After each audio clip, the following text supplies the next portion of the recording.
Richard William, selaku pengacara dari firma hukum Richard William and Partner dan selaku pendiri dari organisasi atau perkumpulan gabungan advokasi pengacara tanah air atau yang lebih dikenal pengacara GAPTA, yang merupakan organisasi atau perkumpulan pengacara satu-satunya di Indonesia yang berdiri dan tetap konsisten berdasarkan Undang-Undang Dasar 1945, Konstitusi dan Peraturan Perundang-undangan berikut turunannya.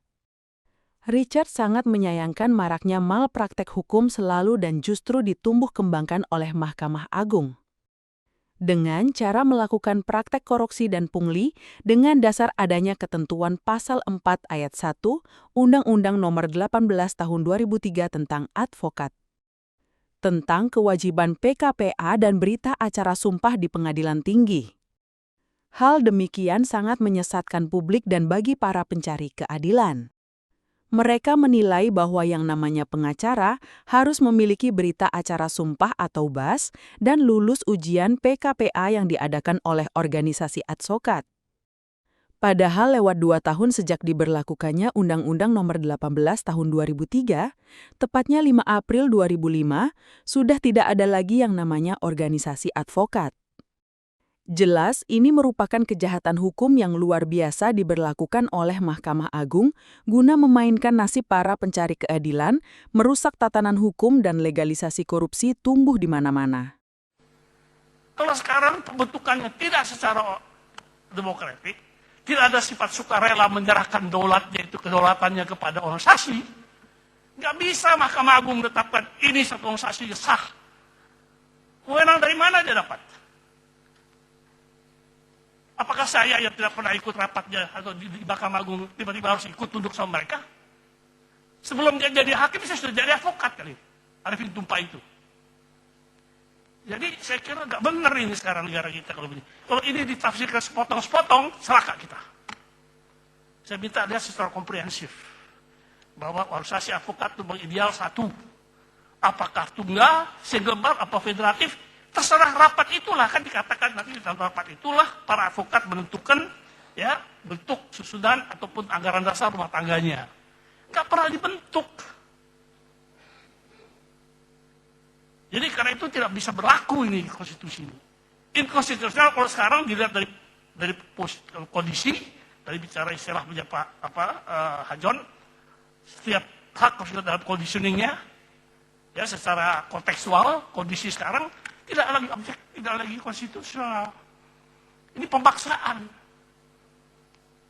Oleh satu lembaga yang tidak mempunyai hak apapun untuk menetapkan warga negara yang namanya advokat harus masuk satu organisasi saja. Dari mana haknya dia? Saya nggak mengerti. Dan saya tidak bisa diatur oleh mereka. Richard menjelaskan, mengacu pada pasal 32 ayat 4 Undang-Undang Nomor 18 Tahun 2003, tentang advokat menetapkan bahwa organisasi advokat harus telah terbentuk paling lambat 2 tahun setelah undang-undang tersebut diundangkan. Ketentuan ini bertujuan untuk memastikan keberadaan satu organisasi tunggal yang mengatur profesi advokat di Indonesia, namun tidak terbentuk hingga batas waktunya berakhir. Rincian pasal 32 ayat 4 UU Advokat terkait batas waktu.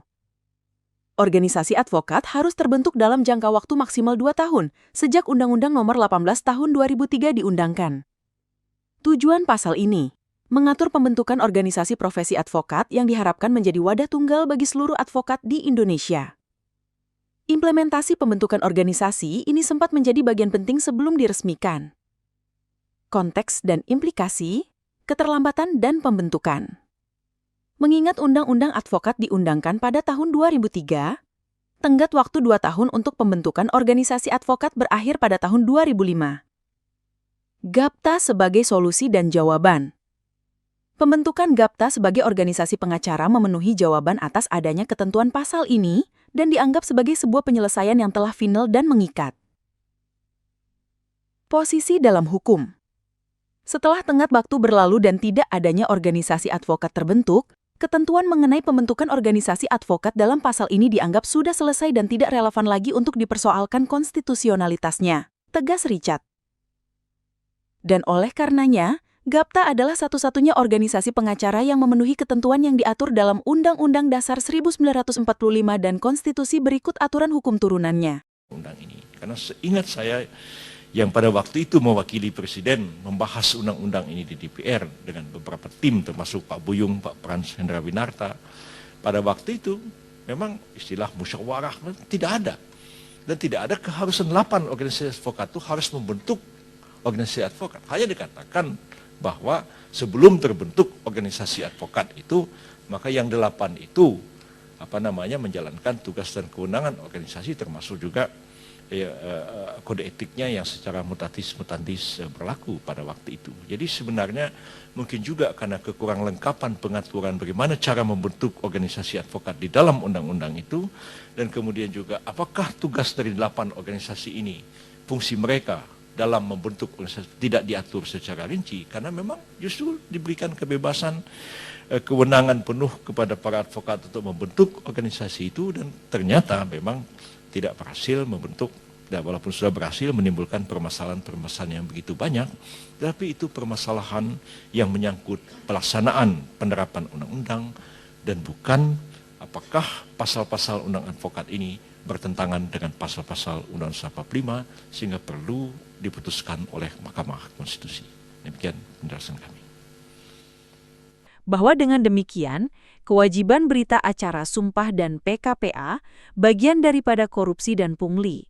Bila praktik seperti ini tetap dipertahankan oleh Mahkamah Agung, mustahil korupsi dan pungli bisa dibasmi. Dari Bumi NKRI, Tutup Richard. Siapa yang menjamin 575 anggota DPR beserta menteri yang sekarang ini aman? Gak ada yang jamin. Semuanya nggak aman. Semuanya bisa terjerat hukum. Karena semuanya nggak ada yang benar.